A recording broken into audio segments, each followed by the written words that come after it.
함께 우리 신앙을 고백하시겠습니다. 나는 전능하신 아버지 하나님 천지의 창조주를 믿습니다. 나는 그의 유일하신 아들 우리 주 예수 그리스도를 믿습니다. 그는 성령으로 잉태되어 동정녀 마리아에게서 나시고 본디오 빌라도에게 고난을 받아 십자가에 못 박혀 죽으시고 장사된 지 사흘 만에 죽은 자 가운데서 다시 살아나셨으며 하늘에 오르시어 전능하신 아버지 하나님 우편에 앉아 계시다가 거기로부터 살아있는 자와 죽은 자를 심판하러 오십니다. 나는 성령을 믿으며 거룩한 공교회와 성도의 교제와 죄를 용서받는 것과 몸의 부활과 영생을 믿습니다. 아멘. 찬송가 94장을 함께 찬양하시겠습니다. 94장입니다.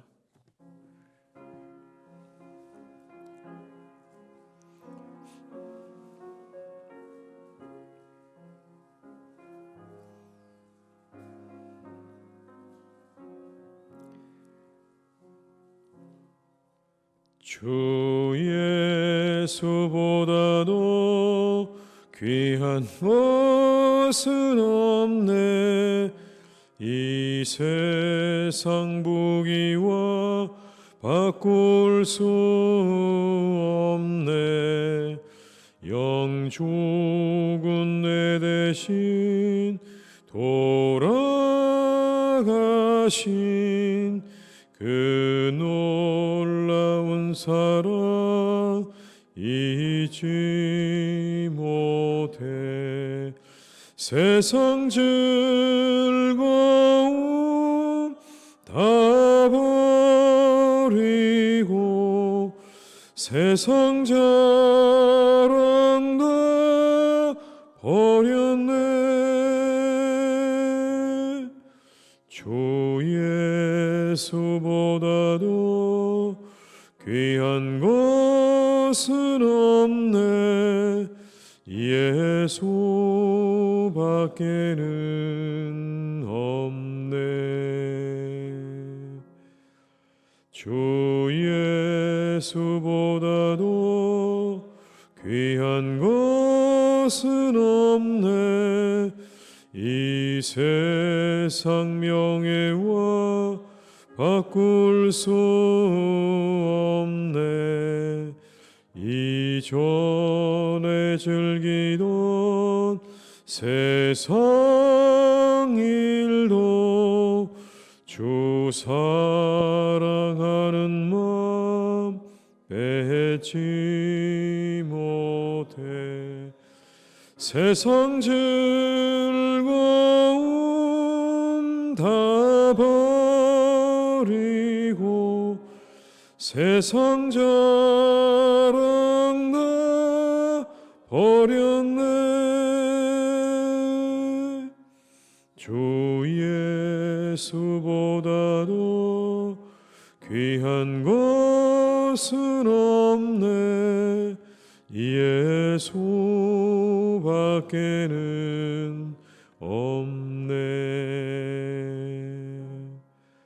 주 예수보다도 귀한 것은 없네. 이 세상 행복과 바꿀 수 없네. 유혹과 핍박이 몰려와도 주 섬기는 내 맘 변치 않아. 세상 즐거움 다 버리고 세상 자랑 다 버렸네. 주 예수보다도 귀한 것은 없네. 예수밖에는 없네. 3절입니다. 주 예수보다도 귀한 것은 없네. 이 세상 행복과 바꿀 수 없네. 유혹과 핍박이 몰려와도 주 섬기는 내 맘 변치 않아. 세상 즐거움 다 버리고 세상 자랑 다 버렸네. 주 예수보다도 귀한 것은 없네. 예수밖에는 없네.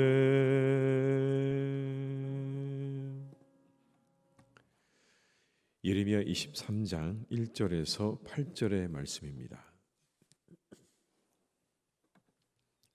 예레미야 23장 1절에서 8절의 말씀입니다.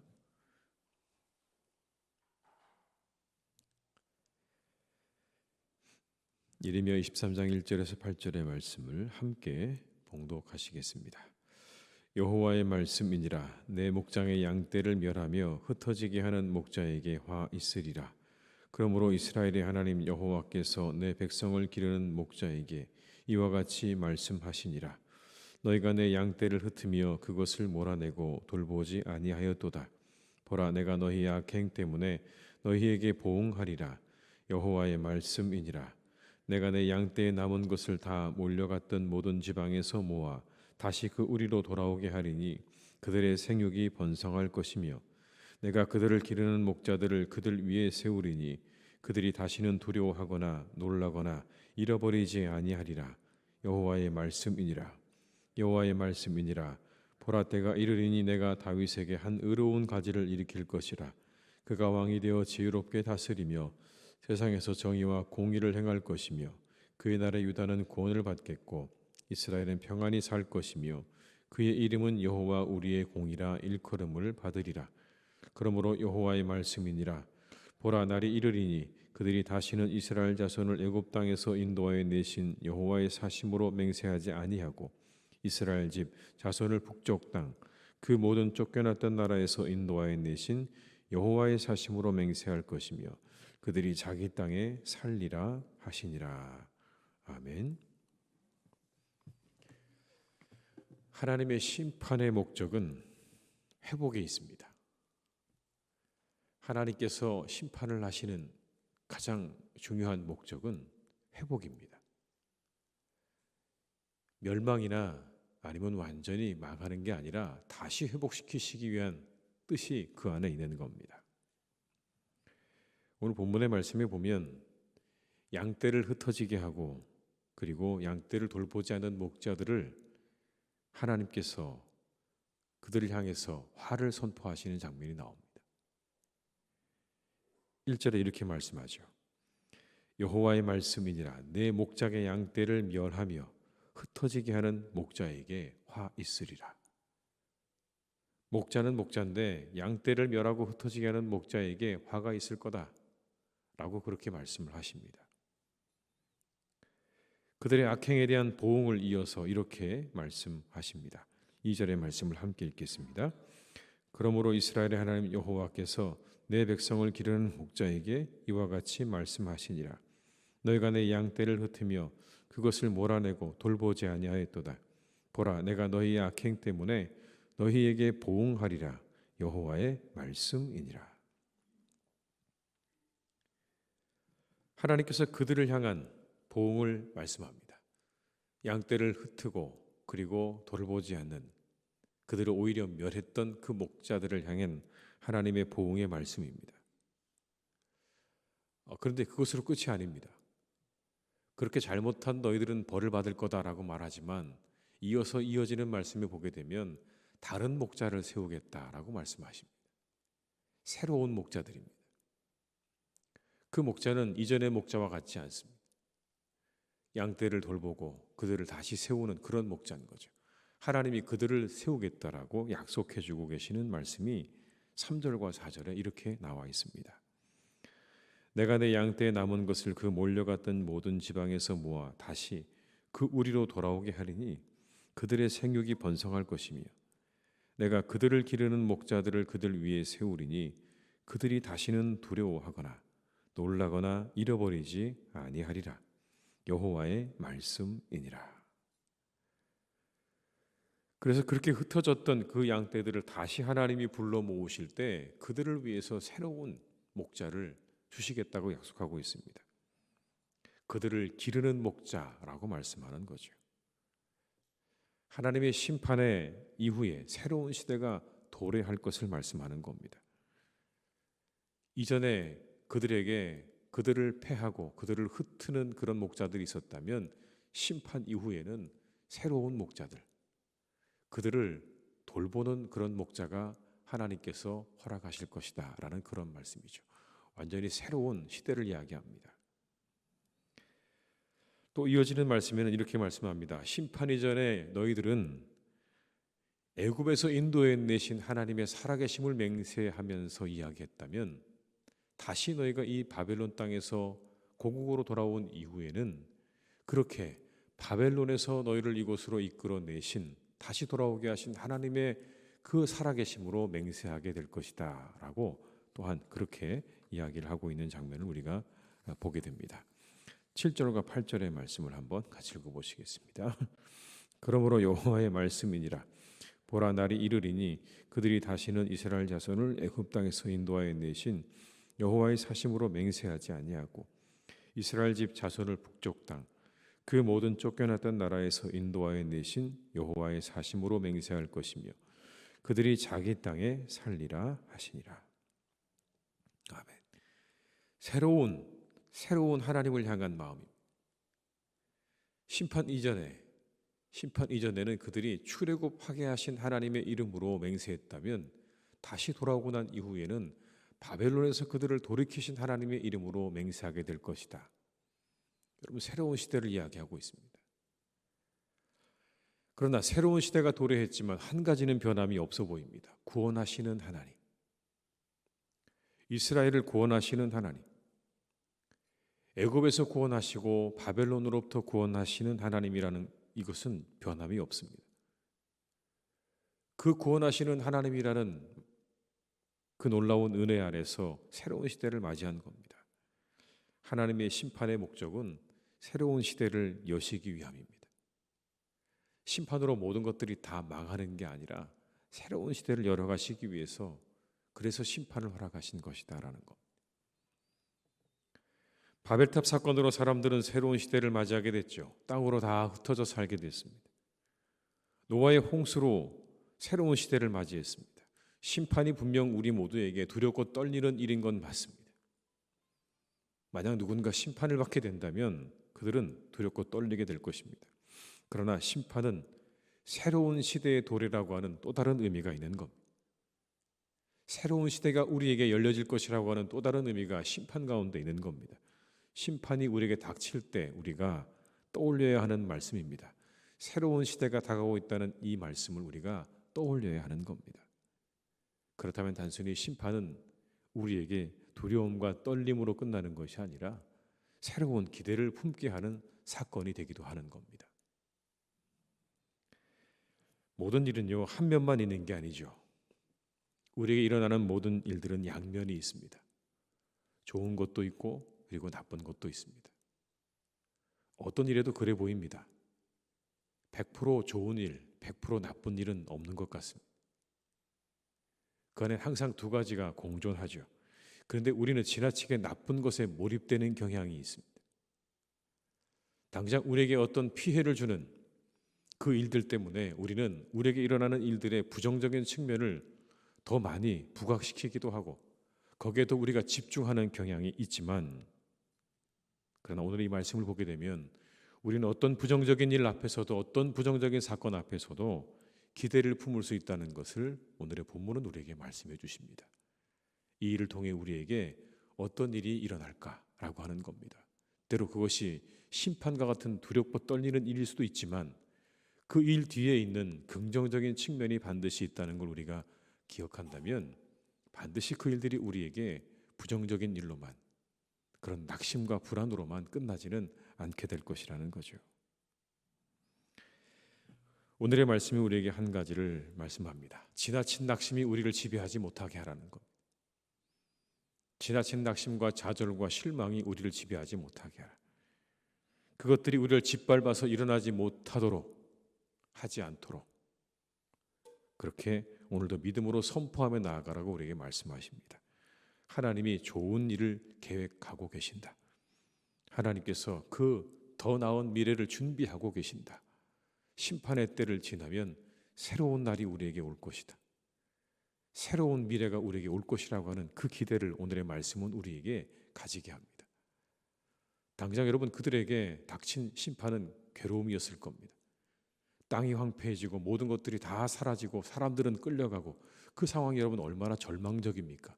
그런데 오늘 그 가운데 하나님께서 그들에게 희망을 주고 계십니다. 오늘 당장 보이는 현실은 이 심판은 너희들에게 너무 괴로울 수 있지만 그러나 잠시 후가 되면 새로운 목자들이 나타나게 될 것이고 그리고 다시 그 모든 시간들이 지나게 되면 너희들은 다시 하나님께로 나와서 너희들을 바벨론에서 구원하신 하나님을 부르며 하나님께 맹세하는 시간이 있을 거라고 하는 새로운 기대를 갖게 하시는 거죠. 때가 이르게 될 것이다 라고 말씀하고 계십니다. 5절과 6절의 말씀을 한번 같이 읽어보시겠습니다. 여호와의 말씀이니라. 보라, 때가 이르리니 내가 다윗에게 한 의로운 가지를 일으킬 것이라. 그가 왕이 되어 지혜롭게 다스리며 세상에서 정의와 공의를 행할 것이며 그의 날에 유다는 구원을 받겠고 이스라엘은 평안히 살 것이며 그의 이름은 여호와 우리의 공이라 일컬음을 받으리라. 아멘. 다윗에게 한 의로운 가지를 일으킬 것이라고 말씀합니다. 여러분, 이 의로운 가지가 누굴까요? 예수 그리스도를 의미하는 겁니다. 이제 완전히 다 끝난 것처럼 보입니다. 여호야긴 바벨론 땅에서 이제 그냥 그의 모든 생을 마감하게 될 것 같아 보이는 이 여호야긴, 그리고 그를 이어서 왕이 된 시드기야, 두 눈이 뽑혀서 바벨론으로 끌려갔습니다. 이제 다윗 왕조는 다 끝난 것처럼 보입니다. 그런데 오늘 하나님께서 약속하십니다. 다윗에게서 한 의로운 가지를 내가 일으킬 것이다. 그는 새로운 왕이다. 지혜롭게 다스리고 정의와 공의를 행할 것이고 그리고 구원을 받게 될 것이다. 너희들은 평안히 살게 될 것이라고, 그의 이름은 여호와 우리의 공이라 일컬음을 받게 될 거라고 그렇게 말씀을 하고 있는 거죠. 새로운 역사를 창조해갈 그런 새로운 왕을 약속하고 계시는 겁니다. 바로 예수 그리스도를 얘기하고 계시는 거죠. 주님이 오셔서 이 약속의 말씀을 이루셨습니다. 지혜로 다스리시고 정의와 공의를 행하셨습니다. 그리고 우리 모두가 그분을 믿는 믿음 안에서 의롭다고 인정받게 되었습니다. 신약 성경이 우리에게 말씀하지 않습니까? 의롭다함을 받았다고요. 그리스도 안에서 우리가 의롭다함을 받았다. 오늘의 이 말씀이 그대로 이루어졌습니다. 수백 년의 시간이 흐른 이후에 오늘의 이 예언의 말씀은 하나도 남김없이 다 그대로 이루어졌다는 걸 우리가 우리의 눈으로 보게 됩니다. 다시 한번 신실하신 하나님의 약속의 말씀을 확인하게 됩니다. 말씀하신 것을 이루시는 하나님을 확인합니다. 우리 눈에 보기에 힘이 되고 능력이 되고 그리고 우리가 그걸 붙잡으면 살 것 같아 보이는 것들을 붙잡기보다 당장에 우리의 눈에 이 말씀이 정말 이루어질까 하는 그런 생각이 들기도 하지만 이 약속의 말씀을 붙잡고 나아가시는 우리 모두가 다 될 수 있기를 주님의 이름으로 축원합니다. 그것이야말로 진정한 약속 있는 삶입니다. 하나님의 약속을 붙잡는 삶이야말로 진정한 약속 있는 삶인 것입니다. 세상에 우리에게 힘을 주고 능력을 주는 다른 모든 것들을 아무리 붙잡아 봐도 그 삶에는 약속이 없습니다. 그러나 이 약속의 말씀을 붙잡는 사람의 삶에는 진정한 약속이 있다는 것을 기억하시면서 참된 약속을 붙잡는 오늘 하루가 또한 되시기를 주님의 이름으로 축복합니다. 기도하시겠습니다.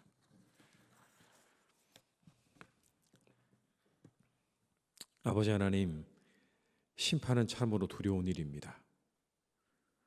우리에게 심판이 임한다는 게 얼마나 두려운 일입니까? 그건 고통이고 때로는 괴로움입니다. 때때로 하나님, 우리가 그런 시간들을 지내는 것 같을 때도 있습니다. 하나님, 왜 저를 심판하십니까? 왜 제게 이러한 어려움들을 주십니까? 라고 우리가 고백할 때도 있습니다. 그러나 하나님, 오늘 우리에게 심판의 때를 지나면서 가져야 될 우리의 자세를 말씀해 주십니다. 기대하라 라고 말씀합니다. 오늘 당장 우리에게 닥친 심판은 괴로움이지만 그 이후에 새로운 시대가 열려질 것을 말씀하십니다. 새로운 목자들이 오게 될 것이고, 그리고 하나님에 대한 놀라운 신앙의 고백이 있게 될 것을 말씀하십니다. 그 새로운 날에 대한 기대를 가지고 이 심판을 통과하라고 말씀하고 있습니다. 주님, 사랑하는 우리 교우들을 주께서 축복하셔서 언제나 우리와 함께 하시고 우리를 이끌어 가셔서 새로운 날을 주시고 새로운 시대를 열어가시는 하나님을 기대하는 믿음으로 오늘 우리에게 닥친 모든 일들을 잘 감당하며 살아가는 우리의 교우들이 되게 하여 주시옵소서.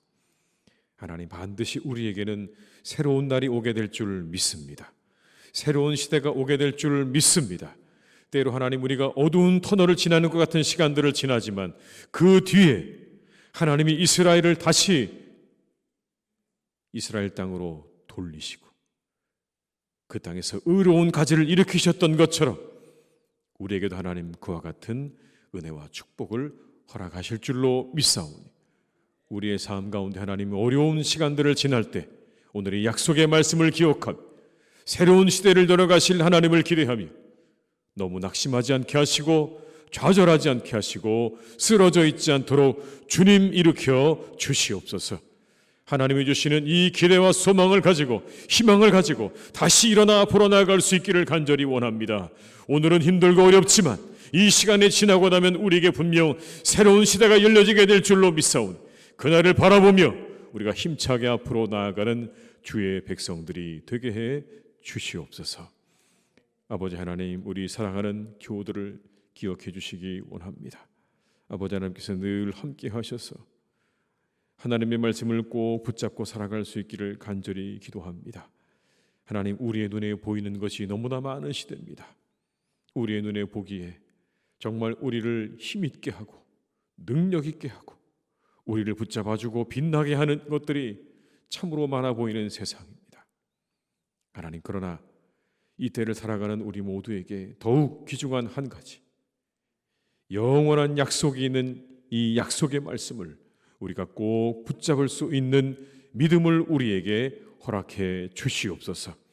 다른 그 무엇보다 이 약속의 말씀이 우리에게 더욱 귀하게 여겨지는 삶을 살아가게 하여 주시옵소서. 이 약속의 말씀을 꼭 붙잡게 하여 주시옵소서. 반드시 이루어지는 아버지 하나님의 약속의 말씀, 그 삶이 진정 약속 있는 삶이 될 줄로 믿습니다. 그 삶이 하나님의 약속의 성취를 보게 될 것입니다. 하나님, 우리에게 약속의 말씀을 붙잡고 우리가 살아가서 우리를 통해 이루시기 원하시는 하나님의 놀라운 역사를 우리의 눈으로 보고 느끼고 경험할 수 있는 믿음의 사람들이 다 되게 해 주시옵소서. 헛된 약속 붙잡지 않게 하시고 진정하신 하나님의 약속, 하나님의 말씀이니라, 하나님의 말씀이니라 하신 이 약속의 말씀을 우리가 붙잡고 살아가는 주의 백성들이 되게 해 주시옵소서. 아버지 하나님, 우리 사랑하는 청년들을 붙잡아 주시기 원합니다. 무엇을 붙잡고 살아가야 할지, 무엇을 바라보고 살아가야 할지 하나님, 그렇게 이리저리 우왕좌왕하고 있는 우리의 청년 세대들을 하나님께서 기억해 주시고 하나님, 그들의 영혼을 긍휼히 여겨주시고 그들을 하나님께서 불쌍히 여겨주셔서 이 시대 하나님, 그들이 자신들의 삶을 잘 살아갈 수 있도록 그들에게 은혜를 베풀어 주시기를 간절히 기도합니다. 어디에 마음을 두어야 할지, 무엇을 바라보아야 할지 하나님, 그들의 생각과 마음을 하나님께서 선하게 이끌어 주시기를 간절히 기도하오니 우리의 청년의 세대들을 하나님께서 지켜주시고 그들의 영혼과 마음을 선하게 인도해 주시기를 간절히 기도하오니 하나님, 우리의 청년들을 지켜 인도해 주시옵소서. 무엇보다 하나님, 그들이 하나님을 바라볼 수 있기를 간절히 원합니다. 온 세상을 만드시고 창조하신 하나님을 바라볼 수 있는 눈이 떠지기를 간절히 기도합니다. 이 물질로 가득한 이 세상 가운데, 물질이 모든 것을 지배한 세상 가운데 그 눈을 떠서 하나님을 바라볼 수 있는 은혜를 베풀어 주시기를 원하오니 주여, 모든 것 위에 뛰어나신, 그리고 모든 만물 위에 뛰어나신 하나님을 바라볼 수 있는 눈이 우리의 청년들에게 열려지는 놀라운 은혜를 허락해 주시옵소서. 그 가운데 하나님, 우리의 청년들을 택하셔서 우리 교회 안에 청년부로 세우셨습니다. 하나님, 우리 사랑하는 청년들을, 우리 교회 안에 있는 청년들을 주님께서 기억해 주시기 원합니다. 믿음으로 잘 자라가게 하시옵소서. 하나님 말씀으로 그 영혼이 잘 다져지게 하여 주시옵소서. 하나님이 주시는 비전을 품고 앞으로 나아갈 수 있기를 간절히 기도합니다. 우리 사랑하는 청년들 한 명 한 명 이곳에서 하나님 잘 예배하고 섬기고, 그리고 기쁨으로 삶을 살아갈 수 있도록 그들의 영혼을 지켜주시기를 원하오니 하나님께서 우리 청년들과 오늘도 함께 하시고 그들의 영혼 가운데 날마다 은혜를 베풀어 주시옵소서. 하나님, 우리 선교사님들을 지켜주시기 원합니다. 먼 이국 땅에서 복음을 전하고 있는 선교사님들에게 하나님께서 은혜를 베풀어 주셔서 그 땅에 하나님 구원의 열매가 맺혀지기를 간절히 기도합니다. 하루하루 구원의 열매들이 맺혀지는 놀라운 역사가 있게 하여 주시옵소서. 한 사람 한 사람 주님께 나오는 사람들이 하루하루 늘어나게 도와주옵시고 그들이 하나님 우리 선교사님들을 통해서 예수 그리스도를 느끼고 경험할 수 있기를 간절히 원합니다. 복음을 그들이 받아들일 수 있기를 간절히 원합니다. 우리 선교사님들의 사역 가운데 주님 성령으로 역사해 주시기를 간절히 원합니다. 성령이 아니고서는, 은혜가 아니고서는 하나님 그 어떤 일도 할 수 없습니다. 그곳에 하나님 은혜를 베풀어 주시고 성령의 역사로 함께 해 주시기를 간절히 기도하옵니다. 함께 해 주시옵소서. 가족들을 지켜주시고 그들의 영혼을 지켜주시고 하나님 모든 필요가 채워지는 은혜가 있기를 간절히 기도하오니 우리 선교사님들의 그 모든 사역 하나님께서 놀랍게 축복하시고 함께해 주시옵소서. 오늘도 모든 것을 주님께 탁드립니다. 우리와 함께 하시고 우리 위에 크신 하나님의 은혜로 덧입혀 주시기를 간절히 원하옵고 예수님의 이름으로 기도드립니다. 아멘. 각자의 자리에서 계속 기도하시겠습니다.